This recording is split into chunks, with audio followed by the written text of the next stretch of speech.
Hello, and welcome to this edition of People in Transition. I'm your host, Bob Gerst. I've been hiring and mentoring executives, frontline employees, and job seekers for nearly 40 years through a host of transitions, some difficult, but most very good. This experience has given me a bird's eye view on a variety of trends, economies, industry disruptors, and transitions, big and small. It also brought me into contact with the thought leaders and decision makers you need to meet. Imagine knowing exactly what to do next and how to know it's time to make your big job change. We all know transitions can be scary, but it doesn't have to be. And it's even fun when you have actionable strategies and proven tactics to achieve the future you want. We'll share with you the tools and skills that can take your dreams to your next great job. So if change is on your horizon, you won't want to miss this discussion. Also, please subscribe to this podcast so you won't miss any future episodes.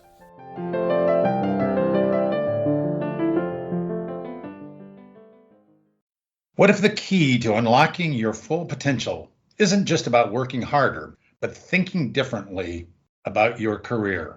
In this episode, we dive deep with Angie Callen, a former engineer turned award-winning career coach who's made it her mission to help people break free from mediocrity and design careers they truly love. Angie's journey from civil engineering to founding Career Benders and the Modern Coach is not just inspiring, it's a masterclass in transformation, resilience, and the power of strategic thinking. Angie brings a rare blend of analytical rigor and the emotional intelligence, pairing the precision of an engineer with the heart of a coach. She'll share her insights on how to recover from career setbacks, find your true worth, and create a professional life filled with purpose and satisfaction.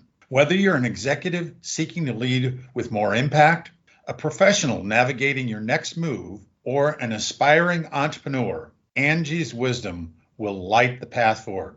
Get ready to challenge the status quo, embrace your ambition, and discover how success and joy can coexist. Good morning, Angie. I'm so pleased we have time to talk about ways to find your next job easier and faster. Bob, thank you so much. And also, don't be surprised if you literally see that copy and pasted in my About section of LinkedIn, because I don't think I could talk about me better myself. Well, I have always been so inspired by what I read of you. So this is just going to be an exciting discussion today. Angie, you've said before that the recruiting process isn't just about the candidate. It's about what they can do for the company. Can you elaborate a little bit on what that means and how job seekers should approach this mindset? Yeah, we're going right in. I'll lay a small foundation as I lead into the answer to the question. Recruiting has changed in the last 6 to 8 years and even in the last 2, and just how hiring is conducted within a company has changed significantly. Like, gone are the days where companies really wooed us as candidates. And instead, the script has flipped. And now we have to be able to articulate a very strong value proposition and almost present ourselves as a solution to either the company, the team, or the hiring manager's problems. And so being able to clearly articulate that through a personal brand, through your interviews, it can be a big game changer in an interview process. However, one small thing I like to remind candidates of is that even though that is the paradigm shift in the hiring climate and the personality of recruitment and interview processes, we can't forget that we also have our own due diligence to do. And even though we're in an employer market and we have to show that value and solutions approach to how we can fill a role, you also have decision making in the process and have to vet whether or not an opportunity is right for you. I find a lot of times we go into like, oh, I want to win, I want to get the job, but you've got to remember that you have to make sure you want the trophy being awarded. So there's still a two-way street, even if we have to approach it as a 1.5 width lane. I've heard, and it follows from what you've been talking about, that job descriptions that you might see for a role is really a wish list more than an exact reflection on what the hiring team is looking for. Angie, in your experience, how true is this? And how should the candidate interpret job descriptions and job postings? It's funny that you asked this because just yesterday I was talking to somebody about how just like wildly inconsistent job descriptions are across the board. And I wish there was somebody out there who could like rein it in and create some sort of like system for it. So, I mean, you'll find everything from the 3 bullets, I don't really know what this job does, to a laundry list of qualifications, requirements, and nice to haves. And those are those unicorn type of scenarios where it is unlikely, even in the current market where there are a lot of candidates in pools, it is unlikely that somebody is going to come through the woodwork and have every single one of the checkboxes filled and a personality and cultural fit. And that's the important thing. And so when you're reading a job description, you have to kind of interpolate what you believe their higher priority requirements are. Typically, those are the first maybe 2 to 4, up to 5 bullets. And if you generally can fill those, everything after that, you've got some leeway. Because if we operate under this assumption that they have given recruitment a wish list, that means there are different types of combinations of skills that will, at the end of the day, fulfill what they're actually looking for if we operate under this assumption that they won't. So when evaluating a job description, there's a little bit of this 70% rule, but that's kind of a hard thing to establish. So if you feel like you can generally fulfill the requirements, are able to do the job, and have a snowball's chance in hell of convincing them that on paper, it's worth a shot. Let them decide that you don't fulfill whatever priority requirements they have versus, you taking yourself out of the running from the get-go, but you have to be reasonable about that. If you have 5 years of experience and it says 15 plus, yeah, it's a gap you're probably not able to jump. If you have 7 and they say 10, and the experience is there, the qualifications are there, then that works. So there's a lot of interpretation. It's not an exact science at all. But the important thing is to look at how you could fill the role and allow them to decide that, because I attest, and have yet to be proven wrong on this, Bob, that a team will hire somebody who meets 70% of the qualifications and is a personality and culture fit before they hire the unicorn that checks every box and has a personality like a paper bag. My experience, Angie, is that women have a tendency to self-select out of running if they don't have almost 95% of all of the requirements in the job description. Any reaction? What's been your experience? I'm over here laughing as my experience is the same. There's even some statistics on this I've pulled. I believe it's something like women tend to apply for jobs they're 100% qualified for, and then men tend to apply for jobs they're 50% qualified for. There's a really nice big gray area in there that everyone should be operating in, because 50 is an overshot and 100 is unreasonable, because now we're holding ourselves to a standard that no one meets, which means you're, like you said, self-qualifying yourself out. And so how do you coach your clients, especially your female clients, in terms of this issue so that they don't self-select out? It goes back to where we started, which is knowing the value and knowing the specific solution that you can be to an opportunity. So clarity from the get-go builds confidence and builds perspective on how you can evaluate your skills versus a job description. But sometimes I've even gone so far as to actually go through a few job descriptions with a client and say, here's how me, objective third party who is unbiased, who knows your experience really well, would look at you versus this job description. And we'll go through bullets and say, okay, here's how I see you qualify for this. Here's where I see the gap is here. And so having that outside perspective can also be very helpful for somebody having a little bit better of a frame of reference. Angie, technology is really evolving quickly. How do you see it shaping the way job seekers can stand out and connect with potential employers?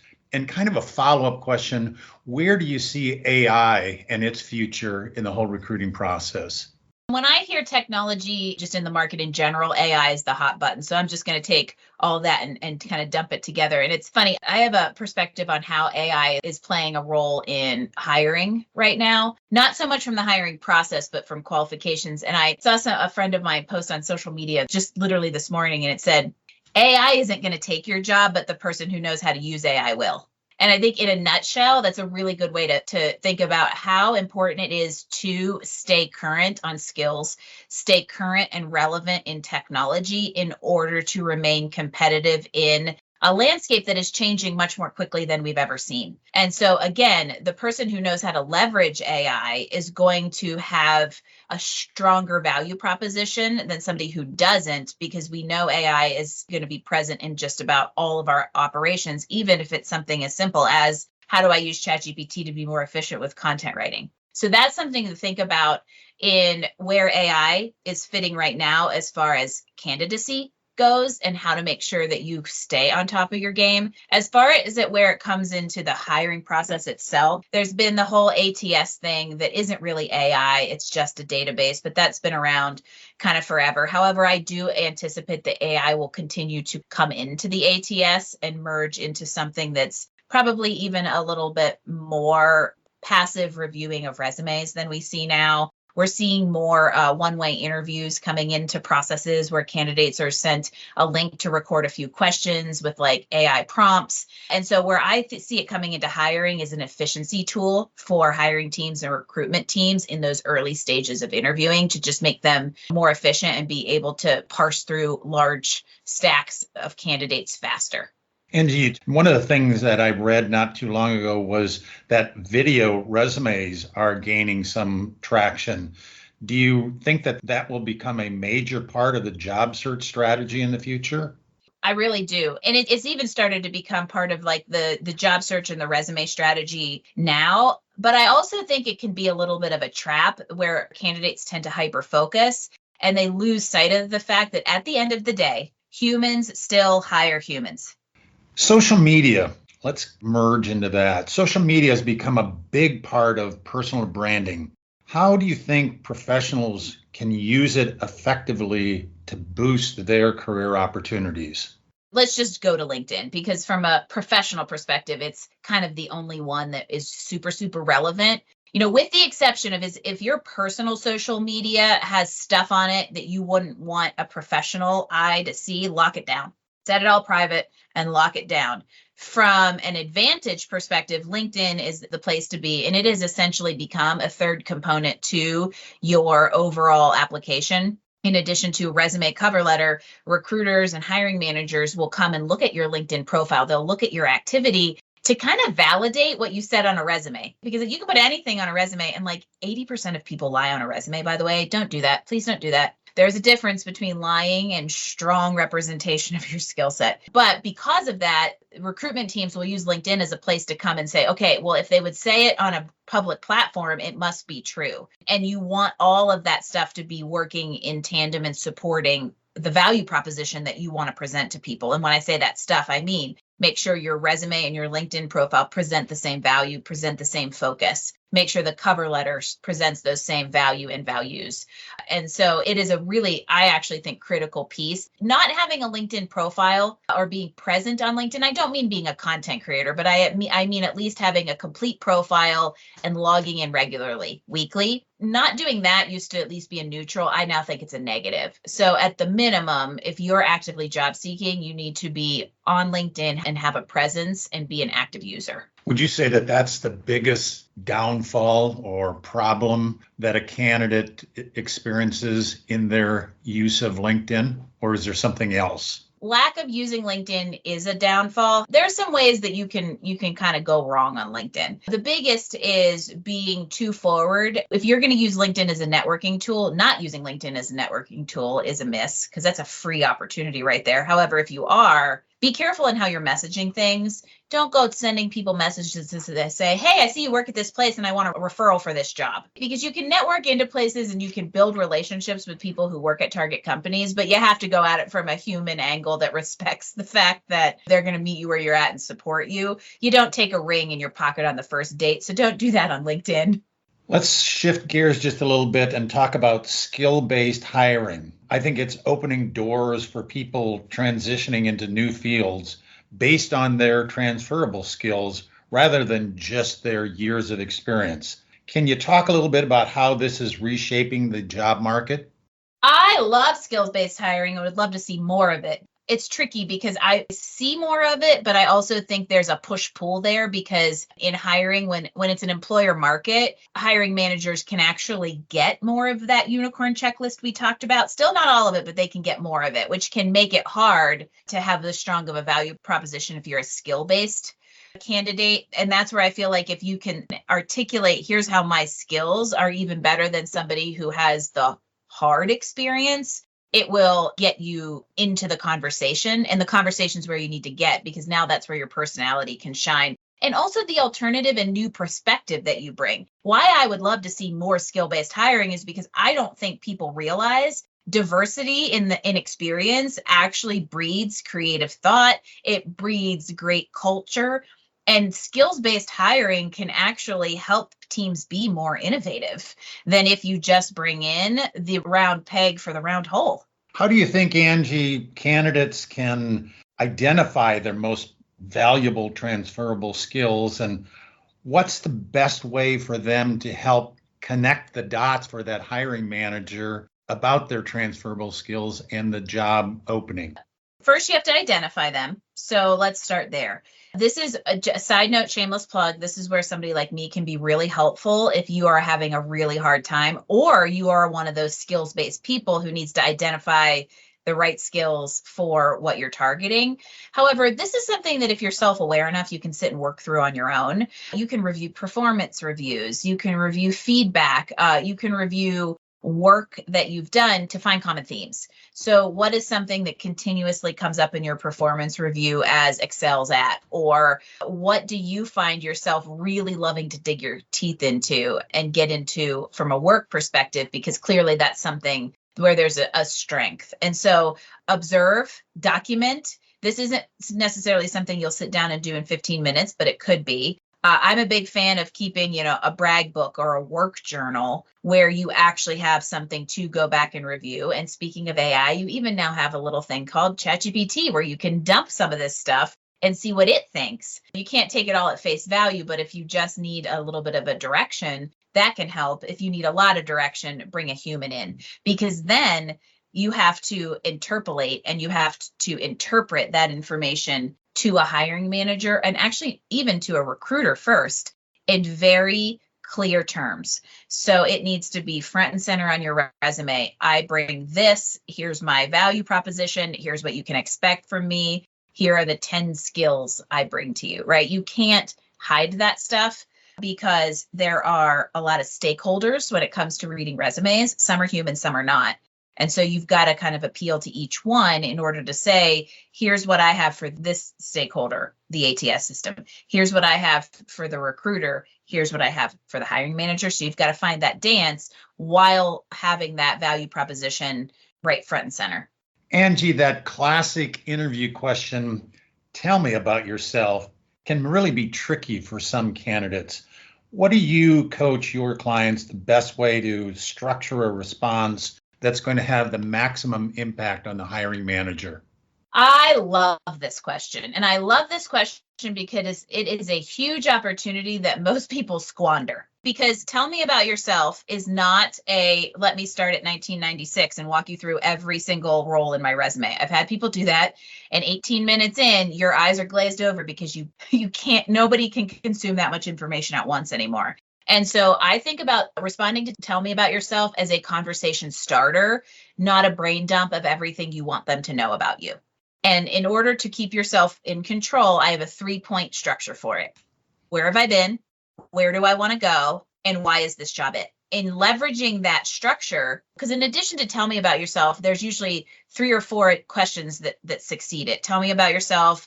Why are you interested in this job? Why do you want to work here? And why did you or do you want to leave your current role? And in saying, where have I been? Where do I want to go? And why is this it? You have answered all of those questions, which is great, especially if why you left or why you want to leave is sticky. You pack that in the middle and connect it to a proactive, forward-thinking career goal that they don't know about yet. And you have kicked off a conversation that is packed full of small tidbits they probably don't know about you yet, sets the conversation up in the direction that it's going to go anyway, and allows the person on the other end to choose what they would like to know more about. I've been reading this book on interviews and some of the challenges that exist in the recruiting process. And one of the chapters talked about there are some companies and certainly some hiring managers that love to use interview questions that can be really out there.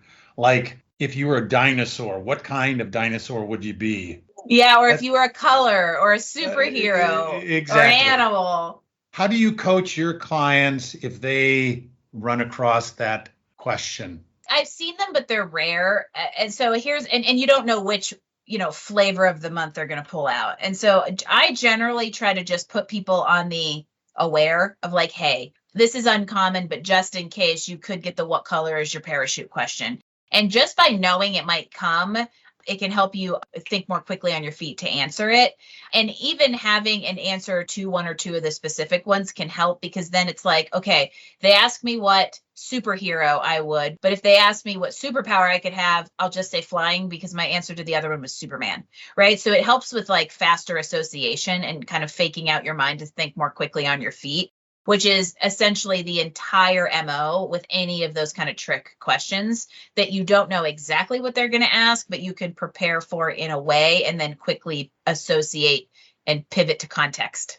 Angie, what if someone doesn't pass a job interview personality test, or they are asked to do a presentation and they just flub the presentation? What should they do in those cases? And do you think that they can recover from it? Yeah, and I'll actually tell you a specific story of recovery on that front in a second. But I also want to just get on my soapbox for a second and say to anybody out there who is listening, who's in a position to hire, if your process includes personality tests as a broad scope qualifier, i.e., you either pass this and go through, or you fail it and you don't, rethink that, because there are people who just don't test well or don't test in a representative way. And you could be kicking someone out on a parameter that really doesn't impact their ability to do the job. There's my PSA. And also, I just, on the candidate side, that's my perspective of them, as I really don't love when it's literally a gate to the interview process. And so if you don't perform well on them, there's some that there isn't a pass fail, it's a qualifier, right? And so you may be the right personality type, or you may not be for what they're looking for. And in those cases, you just got to chalk it up to, okay, this wasn't going to be a fit. If they're more the cognitive type ones, you can do a little pre-work to prepare. I typically recommend taking whatever time you have. When they give you the assessment, typically you have like 2 or 3 days to do it. Use that time to prepare. Don't feel like you have to send back the assessment right away. You can typically find some practice tests and things like that to try to work through. So do yourself a favor and give yourself time to do those things so that you can work through them as well as possible. When it comes to the presentation stuff, that's tricky because it's getting to be so popular. And the story I'll tell you that should give everybody a little bit of hope. This was several years ago. I was working with a candidate who had gone through an interview process and the presentation did not go well. And the direct feedback we got from the team was such. We knew the presentation was the end of the road. Lo and behold, about a month or two after all of that happened, we saw the job reposted. And so this candidate reached out to the recruiter that had worked with him through the first process, and said, hey, I saw this job reposted. I know my presentation didn't go well. I've been working on it. I have a new approach. Would you reconsider me as a candidate? And they said, yes, we nailed the presentation, and he got hired. So I think the message there is, in a way, you can not take no for an answer, but more importantly, if you do have to take no for an answer, learn from it, look at it, and be very constructive criticism of yourself, and figure out how you can use that for a learning experience for the next presentation, whether it's with that company or another. Angie, many job seekers struggle with imposter syndrome, especially if they've been laid off or let go somehow. What's your advice in overcoming that self-doubt during the job search? Oh, it runs rampant. There's actually a couple hidden questions in there, Bob, or like hidden themes in there, because this stuff comes up in a job search for sure. But the imposter syndrome happens at a lot of different places in our career, whether we're searching for jobs, whether we're trying for a level up. And the best thing I can say, specific answer if a layoff has been part of your recent past, I want you to know that being laid off does not define the value you have to give to a new company. A previous employer does not dictate your value, including salary, in the market.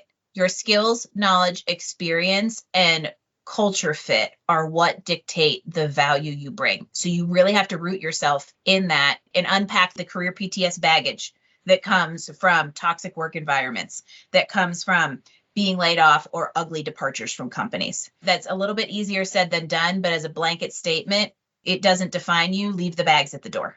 In the job search, it's tough because you tend to face a lot of rejection. And what you have to really root yourself in is that most of those rejections are actually not about you. They're about someone else being hired. So it wasn't, we're not going to hire you, we're just hiring someone else. And so from that, you just have to kind of keep going. Angie, if you were to identify the single biggest mistake job seekers make during the recruiting process, what would that be, and how would you coach them to be better at that area? Lack of clarity.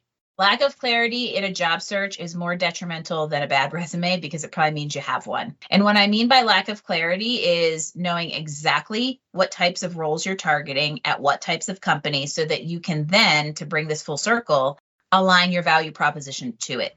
And then that can be clearly laid out in a resume and also how you network. And I'm going to give everybody a bonus because I think lack of clarity in a job search is a lot of people they think they just need to start with the resume, and that's not where it starts. It starts with clarity and strategy because then you have documents that support that and are clearer and more targeted. So that's the big one. The second piece and the bonus I want to give you all is if you are only applying online and you're leaning too heavily on that apply button, you're missing a whole ton of opportunity because again, humans still hire humans. And if you are not out networking and out talking to people, you're in for a long and painful road, especially in this market. I can just apply to 50 jobs online and get a call back or 2 days are behind us. I don't know if they're ahead of us again. And so lean into the fact that your network is your net worth. And that is more true than ever now. So if you have clarity, and you build and cultivate an engaged network, all future job searches just got a whole lot easier. I had a client that had sent probably over 200 resumes in and not a single interview, but during that time, never talked with a human being at all. So totally agree with you. Case in point. Angie, any books or other resources that you would recommend to someone who is in their job transition? If you can see behind me, I have a giant wall of books. So I am turning my head looking at them. So one that I was actually thinking of when you asked me about imposter syndrome is a book by Chris Kelso called Overcoming the Imposter. And it is a fantastic book with very practical tools in keeping imposter syndrome in check. And I think it's a great tool whether you're job searching or whether you're an executive who doesn't know whether they're leading correctly. So I'm a huge, huge fan of that book. I was looking back and figuring out what I wanted the second one to do. And my second recommendation is a book called Flawed by Greg Chasson. And the reason I like it is because he is a PhD researcher about perfectionism. And so it is a book all about the pros, and there are pros to perfectionism, by the way, just usually the cons outweigh it. It's a book all about how to keep perfectionism in check. And perfectionism leads to imposter syndrome, but also perfectionism tends to kind of hold us back and keep us from learning. We beat ourselves up over not interviewing perfectly and all those kinds of things. So it's a really good just kind of like mindset if you feel like you fall into that trap. Angie, we have covered so much great material here today. If our listeners only remember 3 things to take with them to implement next week so that they could find their next great job easier and faster, what would those 3 things be that you'd want them to remember?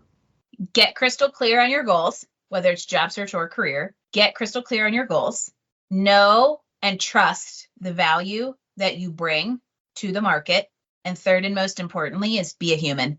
There is no question in my mind that you know and trust your own personal value and that you are a human that wants to help other humans. Angie, thank you so much for your time, your input, your motivation. We really did get a great deal out of it today. Thank you.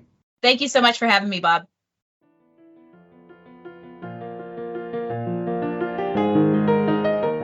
Thank you for listening. We're working in unprecedented times. The purpose of these episodes is to give you the support and critical tools to adjust with the changing marketplace. I'll continue to introduce you to guests who have successfully survived their own obstacle course and can share useful information. If today's message was helpful to you, please share it on your social media. Your review and rating helps get this to more people. Also, if you have questions or podcast ideas for future conversations, reach out to me on LinkedIn. Change is constant. The more prepared you are for it, the better and easier the change will occur. Thank you again. This is your host, Bob Gerst. See you at our next episode.